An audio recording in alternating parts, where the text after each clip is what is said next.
Só um avisozinho aqui no início que agora os vídeos de Reddit envolvendo algo mais de suspense vão estar mesclados com o meu podcast, o Sem Dormir. Então vai estar disponível no Spotify, no YouTube Music e aqui mesmo no YouTube normalmente, caso queira assistir puramente por vídeo também. É isso, esse é o aviso de hoje, podem continuar a assistir. Recentemente veio a ideia e a vontade de criar um subquadro para essas histórias de Reddit que vocês vêm vendo até aqui. Porque existe um subreddit chamado Pergunte-me Qualquer Coisa, ou em inglês Ask Me Anything. A motivação desse subreddit é, por exemplo, alguém que é médico e fazer um post nessa comunidade falando para as pessoas perguntarem qualquer coisa, tirar qualquer dúvida com esse usuário que é médico. E qualquer usuário pode fazer isso. E é daí que tem muitas histórias, muitas perguntas, muitas pessoas que têm um contexto completamente diferente da nossa vida. Pessoas com convivência que provavelmente vocês nunca veriam normalmente por aí. Questão de amizade, conhecidos e qualquer coisa do tipo. E já que essas pessoas se colocam dispostas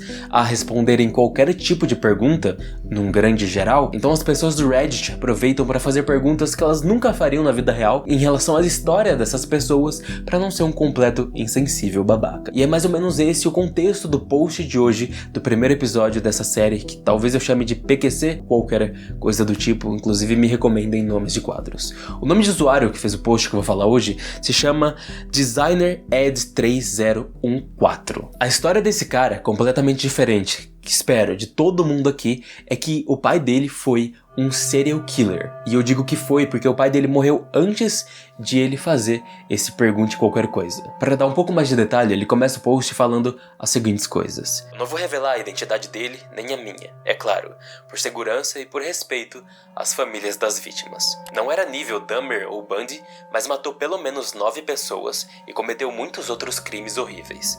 Morreu há alguns anos e, dada a fixação da nossa cultura por true crime, pensei em oferecer a todos um vislumbre da minha experiência e, quem sabe, curar algumas das minhas feridas no processo. Vamos lá. Nesse post vão ter dezenas de perguntas interessantes. Meu objetivo aqui não vai ser nem um pouco descobrir quem foi esse serial killer, ainda mais por respeito ao próprio usuário que tá fazendo isso aí. Mas um dos meus objetivos aqui é justamente entender essa perspectiva de como é ser filho de um serial killer e o quão problemático, o quão isso vai afetar as relações com as outras pessoas, com a própria família, amizades e a sua vida no geral. A primeira dessas perguntas é do usuário Mosco Pequim e é a seguinte: quando você descobriu o que seu pai havia feito, houve alguma, entre aspas, ponta solta, fecha aspas, ou algum comportamento dele que passou a fazer sentido naquele momento? E o nosso usuário responde: 100%. Ele viajava a trabalho, antes das viagens, ele ficava um desastre, violento, ansioso. Depois das viagens, ele ficava relativamente calmo e até quase agradável de conviver. Eu entendi o motivo, ele tinha satisfeito o impulso dele. Ou seja, ele, nessas viagens, era onde tinha oportunidade para matar alguém. Isso também veio acompanhado de uma onda de nojo e culpa, porque os melhores momentos que tive com meu pai eram resultado de ele estar destruindo outra família.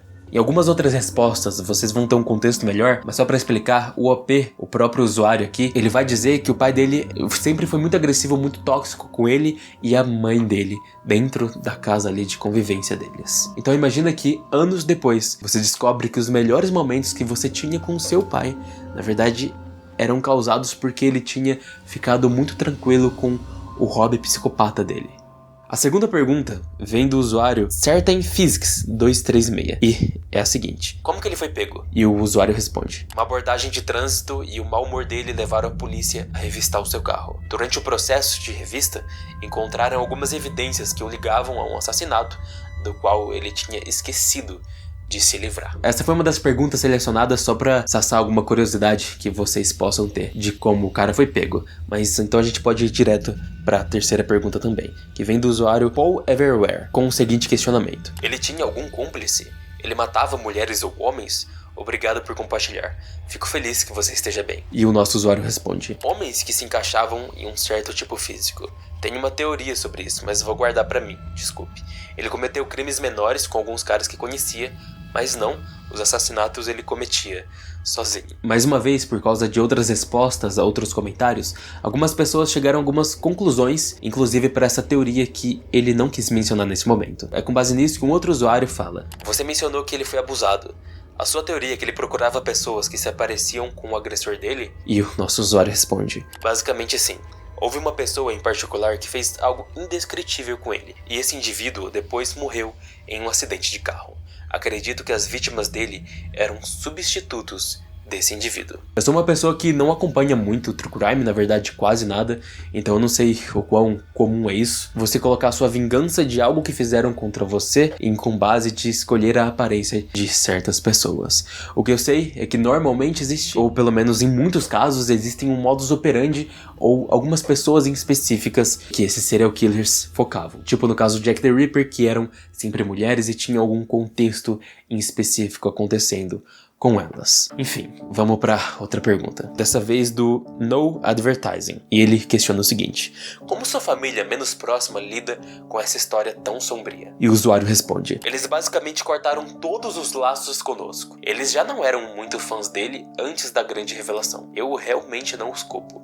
Eu mesmo tenho uma identidade assumida e só conto a minha história para parceiros românticos muito sérios. Eu me pergunto se realmente faz sentido você cortar laços com a família do serial killer, sendo que quem cometeu todos os crimes foi justamente o serial killer e não eles. A única coisa que eu consigo pensar é que eles acham que tanto o filho quanto a esposa tinham algo a ver com isso que acabou acontecendo, mas é como se você estivesse colocando parte da culpa nas também vítimas de uma outra maneira, que foi justamente a família desse cara, já que a família dele, esse usuário e a mãe dele não sabiam o que estava acontecendo. E eles já viviam numa situação terrível. Então não tinha por que cortar laços com eles. Mas talvez seja muito fácil falar como uma pessoa de fora. Mas eu não me vejo simplesmente abandonar uma família porque algum ente na casa deles era alguém completamente malicioso. A não ser que eu soubesse que eles estavam defendendo e apoiando isso. Próxima pergunta. Dessa vez do usuário False Positive. Serial killers geralmente guardam um troféu de cada vítima. Quais eram os troféus dele? Ele os escondia em algum lugar?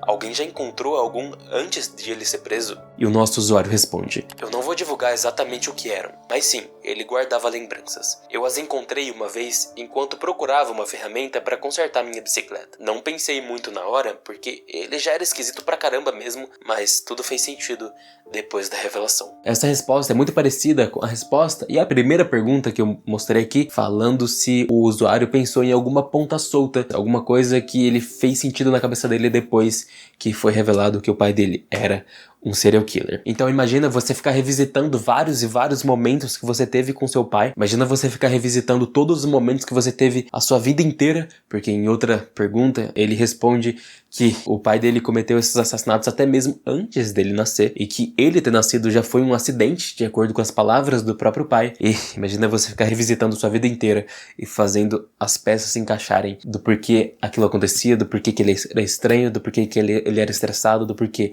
ele ficava calmo depois de viagens. Deve ser um bagulho muito bizarro e nem um pouco saudável de ficar pensando demais nisso. Próxima pergunta. Agora do usuário Possum King. Como era a vida em casa? Você pode nos dar um vislumbre de como era sua vida enquanto crescia? E você acha que ele sentia remorso? E a resposta é: em casa era como se eu constantemente tentasse evitar pisar em ovos. O humor dele podia ir de calmo a fisicamente abusivo num estalar de dedos. Vivíamos em quase constante medo. Estávamos sempre sem dinheiro porque ele era extremamente impossível e viciado em drogas e álcool. Algumas pessoas dizem: nossa, ficamos tão chocados quando descobrimos. Eu acredito que isso é a forma que a família encontrou de lidar. Nós sabíamos que ele era ruim, só não sabíamos que ele era tão ruim. A gente também se mudava muito por causa do trabalho dele e dos problemas legais que ele tinha. O que, olhando agora, provavelmente era um método que ele usava para evitar ser descoberto. Acho que essa resposta é mais um aprofundamento do que eu já estava falando antes, de imaginar novamente algumas coisas que faziam sentido quando ele descobre o que estava acontecendo. Próxima pergunta. Agora do usuário Persist Nevertheless. Essa aqui é a penúltima pergunta. Ela é a seguinte: como é a sua relação com a sua mãe hoje? Como ela tá hoje? Você acha que seu pai teve uma família pra parecer normal? Espero que suas parceiras românticas não te tratem de forma diferente quando descobrem o que aconteceu com seu pai. Você não é ele e nunca será. E a resposta pra isso é a seguinte: eu e minha mãe somos muito próximos. Honestamente, ela tá lidando com tudo isso muito melhor do que eu a este ponto. Ela tem os hobbies dela, a saúde dela e um senso de humor incrível. Eu não acho que era o caso dele ter uma família para parecer normal.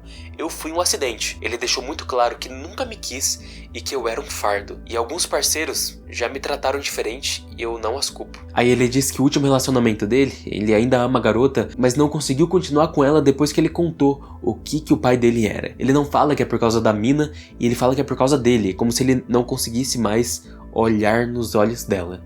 Aí ele fala que teve uma outra ex antes que ela, abre aspas, tinha medo de que eu mesmo fosse abusivo por causa disso. E aí explicando melhor o que ele sentia em relação a essa mina que ele ainda é apaixonado e ele não conseguiu ficar, ele diz: minha vergonha e minha incapacidade de me aceitar acabaram destruindo o relacionamento. Se você algum dia ler isso, ela saberá que é ela. Eu ainda te amo e sinto muito por não estar curado o suficiente para você ainda. Fico muito feliz que a relação, então, da mãe dele com ele seja muito boa. Fico muito feliz que a mãe dele tá muito melhor.